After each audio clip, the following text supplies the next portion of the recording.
तर नमस्कार मित्रांनो, बिग बॉसच्या घरामध्ये भाऊच्या धक्क्यावर या वीकमध्ये होणार आहे डबल इविक्शन. हां मित्रांनो, कोण आहेत ते 2 नावं या वीकमध्ये ते घराबाहेर गेलेले आहेत. चला मी तुम्हाला सांगतो सगळ्यात पहिले व्हिडिओला लाईक आणि चॅनलला एक सबस्क्राईब करा.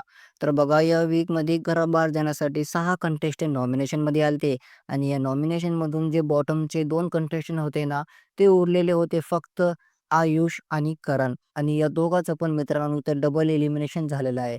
हां, मित्रांनो इथं करणचं खूप शॉकिंग इथं आपल्याला एलिमिनेशन बघायला भेटाले.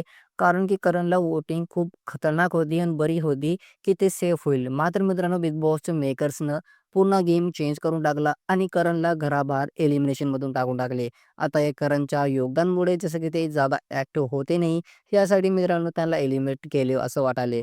आणि मित्रांनो आयुषचं पण योगदान जास्त नव्हतं, यासाठी यांचं पण एलिमिनेशन आपल्याला कुठे ना कुठे बघायला भेटाले. तर कुठे ना कुठे आपल्याला असं वाटायलंय, की हे वोटिंगच्या बेसाने झालेच नाही. तर तुमचं काय म्हणणं आहे यांच्यावर मला कमेंटमध्ये सांगा. का बिग बॉसच्या मेकर्सने या दोघांना घराबाहेर काढून काही सही निर्णय घेतले या नाही? मला कमेंटमध्ये नक्की